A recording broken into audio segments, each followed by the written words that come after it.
તો જ વસ્તુ આપણને મળે છે અને તો જ વસ્તુ સર્જન થાય. બાપજીએ બ્રહ્માજીએ શંકરને સમજાવે છે. શંકરને તે સમજાવવા જેવું છે, છતાં પણ શંકર એકાગ્રતાથી એક ચિઠ્ઠી બ્રહ્માજીની વાણી સાંભળે છે કે પૂર્વજન્મના કર્મથી કુટુંબીજનો દ્વારા સુખ તથા દુઃખ મળે છે. આપણા ઘરમાં સંતાન હોય તો આપણે નથી કહેતા આના દાદા કોઈ થયો છે, આની દાદી કોઈ થયો છે, આના બાપ કોઈ થયો છે. આ કુટુંબીજનો દ્વારા બધું મળે છે. દાન એ શ્રેષ્ઠ ધર્મ છે. અને દાનમાં આપણે કઈ સમજતા જ નથી દાન એટલે શું. દાન તો કાં અનાજનું દાન દઈ દે, કાં તો પૈસાનું દાન દઈ દે છે. પણ ખરું દાન શરીરનું દાન છે. શરીર સમર્પિત કરી નાખો, ધર્મને સમર્પિત કરો અને જીવિત માનવ જીવનની સેવા કરો. જે જીવતા છે એની સેવા કરો. કોણ જાણે ક્યારે કોક તો આશીર્વાદ જરૂર મળશે. એમાંથી આપણે પાછા ભણીએ છીએ. ભયભીત પ્રાણની રક્ષા કરવી એ મોટામાં મોટો ધર્મ જે ગરીબ છે, નિસહાય છે, દુઃખી છે, એની સહાયતા કરો, એની મદદ કરો, એની સેવા કરો. એ જ મોટામાં મોટું દાન છે. માનવ સેવા તે પ્રભુની સેવા છે.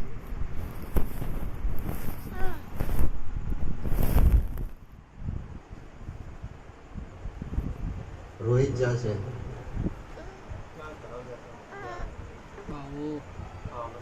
રોહિત નથી બેઠો. દુઃખી માણસની યા પ્રાણી માત્ર કીધું એટલે જેમાં જીવાત્મા છે તેને પ્રાણી માત્ર કહેવામાં આવ્યા છે. એમાં મનકા દેહ તો અતિ ઉત્તમ દેહ છે.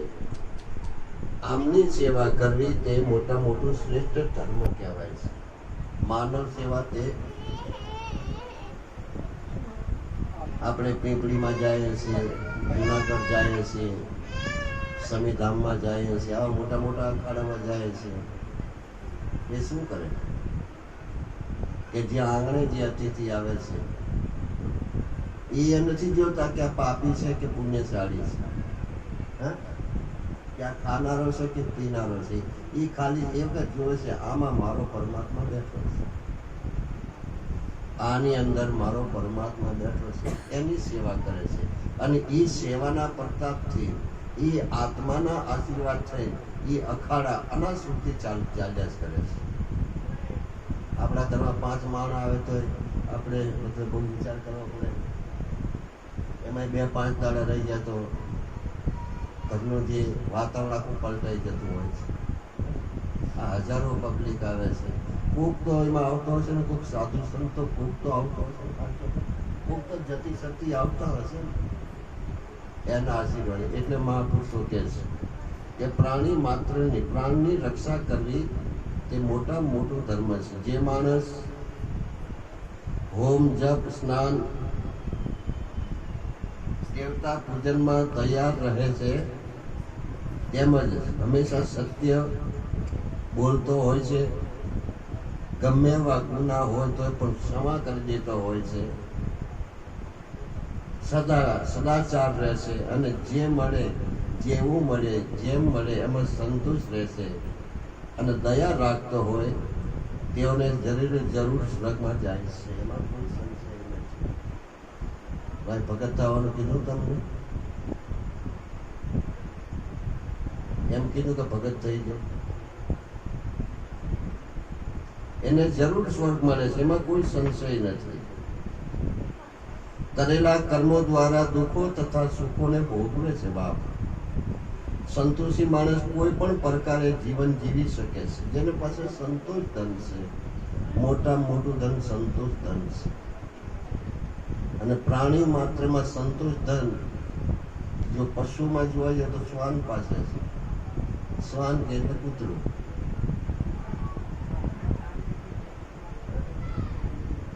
જેમ આપણા બાળકને સાચવીએ છીએ, જેમ બાળકને આપણે ભરણ પોષણ કરીએ છીએ, ખવડાવીએ છીએ, પીવડાવીએ છીએ, એવું પાલન પોષણ શ્વાનનું કરીએ, આપણે કૂતરાનું કરીએ છીએ, બગાડાનું કરીએ છીએ.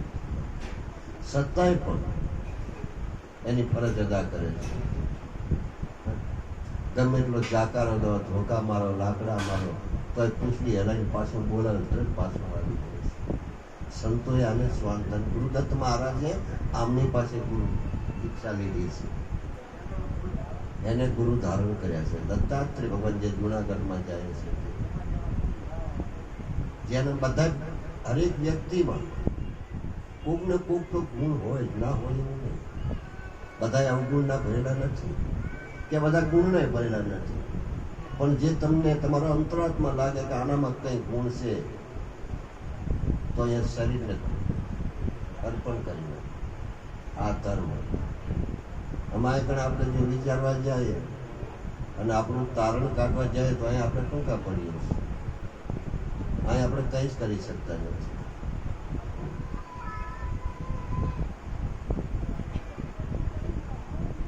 સંતોષી માણસ કોઈ પણ પ્રકારે જીવન જીવી શકે છે. માણસો કેવળ સુખી થવાના હેતુથી સંકટોમાં પ્રવેશે છે. આ બધું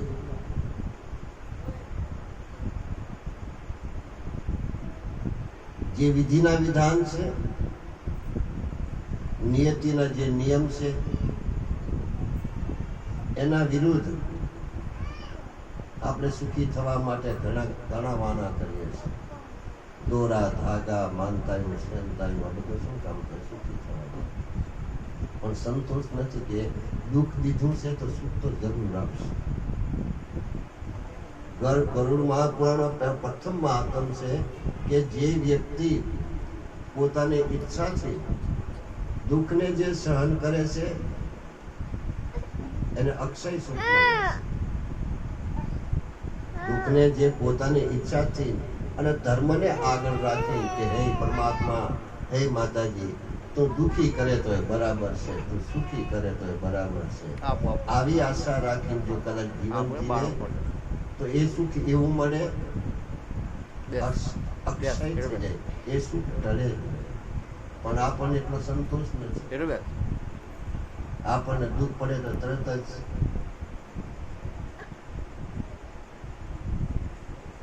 શું કે છે, જે માણસો કેવળ સુખી થવા માટેના હેતુ જ રાખતો હોય તે હજારો સંકટોમાં ફસાય છે. આ સુખી પાછો કાલ દુઃખ, કારણ કે એ ધર્મની વિરુદ્ધ ચાલી રહ્યો છે. નિયતિનો જે નિયમ છે, વિધિના જે લેખ છે, એના વિરોધ હાલી રહ્યા છે. કદાચ આ દુઃખમાં, કદાચ આવી પરિસ્થિતિમાં જો પરમાત્માના માતાજીનું જો ભજન કરે ને તો એ મોટું દુઃખ લઈને નાના દુઃખમાં સમેટાઈ જાય છે. પણ સહન કરવાની શક્તિ જ નથી આપી.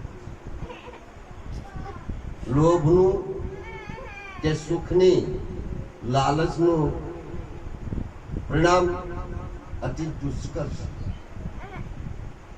લોભનું અને સુખી થવાનું જે પરિણામ છે તે વાહન જતા બહુ દુઃખદાયી થાય છે.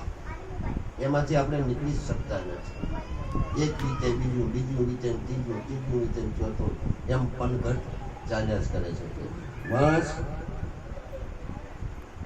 શાંત થયો કહેવાય છે કે જે સર્વ પાપથી રહિત થઈ સારા લોક મુક્તિ પદને પામે છે.